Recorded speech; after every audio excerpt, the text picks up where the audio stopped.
Welcome to the Mayo Clinic Cardiovascular Continuing Medical Education Podcast. In collaboration with an educational content partner, National Dairy Council, a nonprofit dairy nutrition research and education organization that shares science-based information on dairy's nutritional benefits for health and wellness. Join us for this 3-part mini-series to discuss nutrition and cardiology and gain valuable insights that can be directly applied to your practice. Please visit usdairy.com/National Dairy Council for educational content relevant to the podcast series. Hi, everyone. My name is Dr. Kyla Lara-Breitinger. I'm a preventive cardiologist here at the Mayo Clinic, and we are doing a 3-part podcast series on cardiovascular health and its intersection with dairy and answering all your questions. And it's my privilege and honor to introduce Dr. Vadiveloo, who is an associate professor at the Department of Nutrition at the University of Rhode Island, and she's also our chair of the Nutrition Committee for the American Heart Association. She's also a registered dietitian and a nutritional epidemiologist whose research focuses on using behavioral theory to favorably influence food choices, dietary quality, weight control, and eventually cardiovascular health. Her interests include using behavioral interventions and population-level data to develop strategies that make it easier for consumers to choose healthy foods that are tasty and filling, with the ultimate goal of helping individuals and populations develop lifelong dietary patterns that they enjoy and that promote healthy body weights. Her research in the Big Data and Eating Decisions Lab employs a variety of research methods, including epidemiological analyses, laboratory and online studies, and implementation science approaches. Thank you so much for being with us, and welcome virtually to Rochester, Minnesota. Thanks so much for having me. And it's so wonderful because you are the chair of the Nutrition Committee of the American Heart Association, and what better way to kick off our 3-part podcast series but to introduce cardioprotective patterns, since that's what most of us want to know about. What is the secret to living with longevity and health span, and protecting our hearts for as long as we can for the highest quality of life? And so thank you so much for joining us. And I'm really excited to go into the rationale, especially since the current guidelines do recommend low-fat dairy. Can we start off by talking about maybe the rationale behind low-fat dairy for those out there who don't understand why this is part of the guidelines? Sure, absolutely. So I think, first and foremost, low-fat dairy provides important nutrients, right? We fortify with calcium and with vitamin D. It's a good source of protein. And so it does provide a rich nutrient matrix for individuals, so which is why it's sort of been part of the dietary guidance for a very long time. And in terms of the low fat piece, I think that also is really important in the context of both heart disease, because of the role that milk fat or saturated fat can be playing in, cholesterol regulation and how that can lead to heart disease. But also just if we look at the broader, obesity epidemic, that when we're trying to, fit in a lot of different types of foods to meet our nutrient needs for that sort of cardioprotective diet, sometimes we, can preferentially have maybe another serving of fruit or another serving of vegetables or a serving of whole grains if we don't use extra calories in sort of the calories from saturated fat that don't necessarily have added value and could have adverse effects for health. That's really awesome. And I totally love how you talked about how milk provides a lot of nutrients that you can get for the body, but also kind of weighing that with the amount of saturated fat to kind of adhere to the guidelines to reduce the overall content of saturated fat. But clearly, dairy does have a role in our diet, but it's just a matter of how we select our dairy, especially because in Europe, people ad libitum use dairy, and depending on your overall dietary pattern, rather than singling out a nutrient, is probably what most of us feel in the scientific community we should all kind of strive for, especially when talking to patients or counseling, finding the low threshold of things to change, like ultra processed foods and whatnot. I think it is always just that, right? Like, in the field of nutrition, we moved And rightfully so, from understanding nutrients and the contribution of vitamins and micronutrients and macronutrients to health, to one that focused more on foods, to now one that's really focusing on dietary patterns. And so, it's when we're looking at a shift in something or choosing one food in the context of a broad pattern, it's always about balancing what am I doing instead. So the goal isn't to, reduce full fat dairy or replace full fat dairy with, like you said, sort of ultra processed high sugar foods or chips or other things just because they don't have saturated fat. The goal is really to use this as part of a strategy for adopting an overall heart healthy pattern that's rich in fruits and in vegetables and in whole grains and in nuts, seeds, and legumes.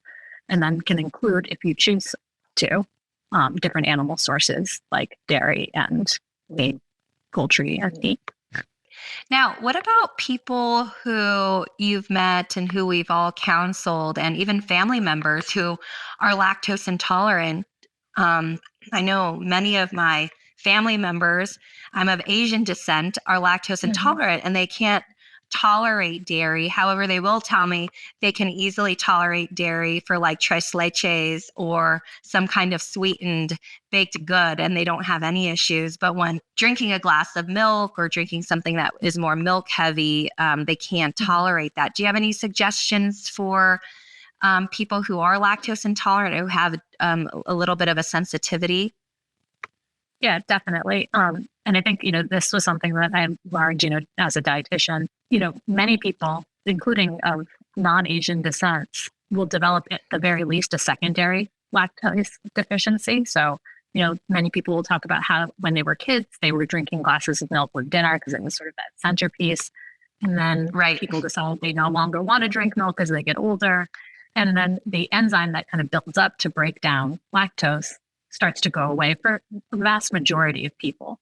So if you go from having a relatively low dairy pattern, you might not have enough of the enzyme to break it down. And so for people who are in that scenario, I usually advise starting with lower lactose products, so different yogurts and different hard cheeses, to slowly kind of build that up. Or, there are a number of milks on the market if you choose to have a dairy-based milk that have the lactase enzyme in it to pre-break it down, or you can buy the lactase pills if you want to be drinking milk and you have that sensitivity and you don't necessarily plan to drink milk every day. But, a lot of those fermented foods and hard cheeses may have other, beneficial effects for, probiotics too. So, I'm a big advocate of increasing yogurt and other lower lactose products. Absolutely. I totally agree, especially with the French perspective cohort that's ongoing, where they find fermented cheeses and dairies and different dairy products like that do have positive associations with reducing risk of overall mortality and stroke, et cetera. And so, again, another reason to be more like the Europeans in some aspects. And so one question I have is, when people think about dairy, sometimes they think about, there's a lot of saturated fat, but can you tell us maybe about the protein content and maybe that how protein within dairy can help with satiation? And we know that in terms of the controversies with dairy being good for metabolic disease and helping with diabetes, and then the data is up and down for cardioprotective health. More data will be coming. Can you talk about maybe how it can help with glucose control, diabetes, and kind of metabolic health? Or if you have an opinion on that at all? Sure. So, I think you kind of identified it well, particularly when you're at the lower fat dairy where you're not necessarily as focused on saturated fat content. It is a fairly balanced food from a macronutrient perspective, where you have about 8 grams of protein per serving. So it's a high protein food. And then, the sugar in, dairy, not plant-based milks, is coming from the lactose. So it's not added sugar, it's just inherent to dairy. And so that's what, if you're diabetic, what you'd be counting for your carbohydrate, but it's still balanced with protein and some fat. So you might have less of a glycemic response to a more balanced macronutrient profile than you do if you were, say, having juice where there's no protein to kind of counter that. In addition, just like fiber, protein is considered one of the, satiety nutrients. And that's not to say that, Americans need to focus on eating more protein. In general, the average American eats far more than they need and can still achieve that same sort of satiety and protein adequacy while still reducing total animal intake and increasing intake of plant-based foods. But the balanced macronutrient profile of dairy can, help you feel a little bit fuller. And that might also be helpful in terms of, maintaining energy balance in an environment where there's a lot of food pushed at us all the time. And it's not necessarily the foods that we want people to be eating more of. Absolutely. It's almost like this obesogenic environment is just everywhere. And, not to go off topic, there's almost with the explosion of the GLP-1 receptor agonists, and there's a big group of people who are like, no, these people have the capacity and the will to just choose the right things and to eat healthy. But depending on your zip code and culturally where you're from and what access you have, if it's all convenience foods, ultra processed, high density, low nutrients, and you need to feed your family and you don't have time to meal prep, it's very difficult. And so, I think the more we make aware that we're as citizens of our country and even worldwide, we are consumers to what is being provided to us in mass. And so I totally agree with you on that. And that's so important out there for people to understand that just going exactly what you said to plant proteins, whole foods, and then, choosing low fat dairy over soda or sugary drink that looks like fruit juice. And it's actually not, because there's actually protein and probiotics and different things like that. Right. And not to go, kind of too far off on this tangent, but, since we can, let's go off tangent. I also feel like, I talk a lot about energy balance and making sure that, even in all, dietary guidelines, there is that piece of, you're choosing nutrient-rich foods in a context of an energy balanced diet for weight management. But I think sometimes that message also ends up reducing the other message, which is that diet, apart from body weight, apart from its role in obesity, is still the leading risk factor for 7 of the 10 leading causes of morbidity and mortality. And so even if we have, the use of GLP-1 to help people control weight, it doesn't mean that we shouldn't be addressing the food environment, because it is a separate risk factor. And the average US diet quality is really suboptimal. So there's so much movement at the population level that we have to do in terms of increasing fruits and vegetables, increasing whole grain intake, increasing the intake of plant-based proteins, and making holistically healthier dietary patterns, which can look a lot of different ways depending on the culture, depending on, what you have access to and cooking interest and needs. But, our food environment right now is not really supporting that. I'm a very big advocate for changing the food environment. Absolutely. I couldn't have said it better. So just to keep going on kind of lactose intolerance, since we kind of got off topic, how about dairy-based alternatives? Are those the same? Are those more tolerable? Can you maybe, for the people who don't know what a dairy-based alternative is, maybe define that and give examples for us? Dairy-based alternatives are really what most of us see in the grocery store when you go down the dairy aisle, where you have your traditional milks, but then there's been an explosion of different products that are made with non-animal sources. And that's really the big thing that differentiates dairy from dairy alternatives. So, historically, the main dairy alternative that was available were soy-based.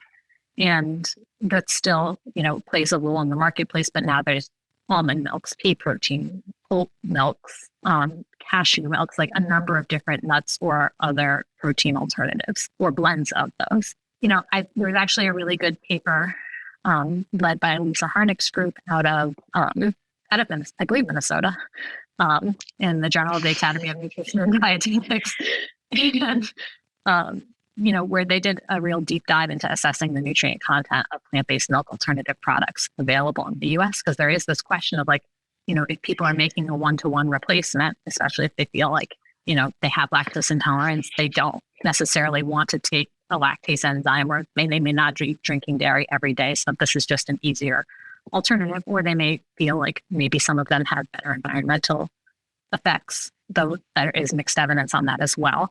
And really, from a nutritional perspective, it seems like the vast majority don't necessarily have the same nutritional composition as dairy-based milks, and the closest is generally soy milks. But right now, because of, the way that we have health claims and other things on the label, right now, a lot of the onus is up to the consumer to both have the knowledge to read the label and to know what they're looking for. Sometimes you'll see things like this is low in calories, right? Like some of the almond milks might be 30 calories, but they also are very low in protein. And they, not all, many are, but not all have calcium and vitamin D added to it, and particularly for vitamin D. That's one of our primary sources of dietary vitamin D for most Americans. And again, we don't really meet our nutrient targets typically for calcium or vitamin D, which has implications for bone health. Particularly with calcium, there can be that benefit for blood pressure, which kind of relates to our discussions on heart health because, blood pressure is the leading risk factor for stroke. And so, I think if you're choosing a plant-based milk to, try to look for one that has a decent amount of protein, to try and, if you're concerned about ultra processing, you're going to be looking for things that don't have too many additives and have like a ingredient list that, different proteins for the most part will constitute an additive for ultra processing, but there are those that are not ultra processed. Additionally, you want to make sure that calcium and vitamin D have been added, and really and it's easier now to be aware because of the change in the food label of what is added sugar. So I mentioned earlier that the sugar in milk is coming from lactose. So if you read the nutrition label on a standard, 1% or 2% milk, it should say 0 grams of added sugar. If you look at most other plant-based milks, there's going to be some added sugar, but there are soy milks and things that have 0 grams of added sugar and have a more comparable protein profile, or almond milks that also are blended with pea protein seem to have higher protein content. But that's a lot to kind of keep in mind when you're shopping. And so, I think finding your milk ahead of time and trying to stick with it might be the way to do it, rather than trying to do that while you're hungry or while you have a child in tow who's like, can I get this one?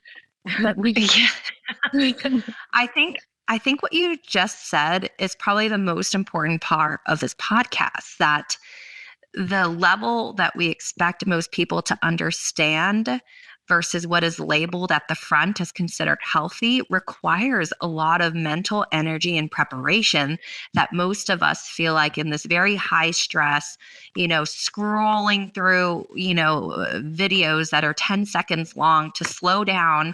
You see this whole row of liquid calories and you're trying to get the most nutrients to balance exactly what you said. And so, for those of us who think, oh, well, doing soy or almond or cashew milk, it's like so much healthier, but without knowing the added sugar content, and if it's low in protein, it's almost just as bad, especially if it's a vanilla, based alternative. Then there's probably, if it's a flavored type of alternative, it probably could have much sugar as soda or even juice. And so I think that is probably the most helpful practical tip for everybody out there, is that milk-based alternatives can be good.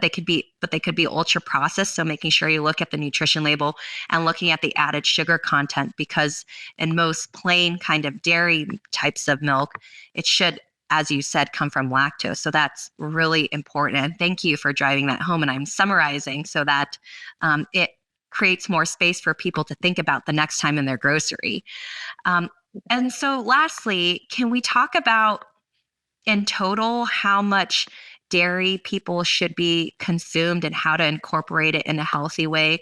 I know it's depending on who you're counseling as an individual, whether to give specific servings or grams. That could overwhelm one personality versus some other personality might love that rigidity. So they have clear instructions versus the eat in abundance, eat in moderation, eat once a week and then eat on occasion, like the holidays coming up. Well, I think, the biggest thing on that is that whether we're talking about dairy or we're talking about meat, or we're talking about poultry or fish, none of them are essential to be included, right?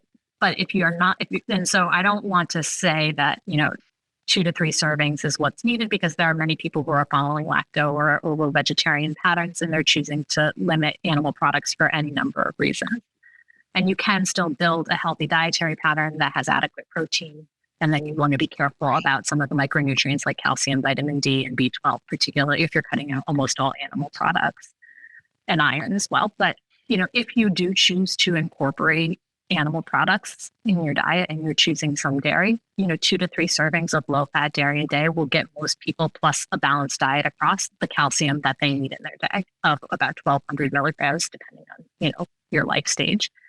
And so I think, you can incorporate it in a lot of different ways. And it may also help with adhering to other healthy patterns, right? Like, we know that, for example, like the DASH dietary pattern, which is one of the more Mediterranean patterns, which are generally, really good for heart health.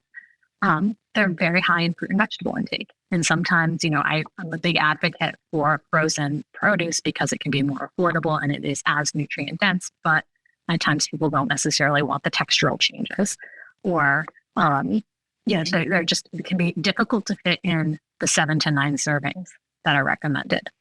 But if you're, say, blending a low-fat plain yogurt with a banana and with maybe some spinach or kale, which doesn't have a strong flavor profile, and some nuts, then you're getting a really nice balanced, either significant snack or part of a meal where you're able to incorporate more fruits and vegetables and things, and it's kind of leveraged through also the addition of dairy, which, it can be more difficult to do sometimes if you don't have that sort of binder. Another way that you can do it is like thinking about, other substitutes. So maybe if you're, having, an egg kind of breakfast, maybe you can sometimes do a parfait that's low-fat yogurt based, incorporating a glass of milk with a meal, like we, historically did, or kefir. I'm a big push for kefir. Can you tell us all what that is for those of us who kind of can read it and maybe see it in a magazine or in an article, but haven't had the time to Google it? And can you explain what it is and the benefits, kefir? Yeah, I mean, it's a fermented yogurt beverage, and it comes in, and so it has like, a little bit more of that like sour notes to it, but actually it can be really quite nice as you start to get used to that flavor.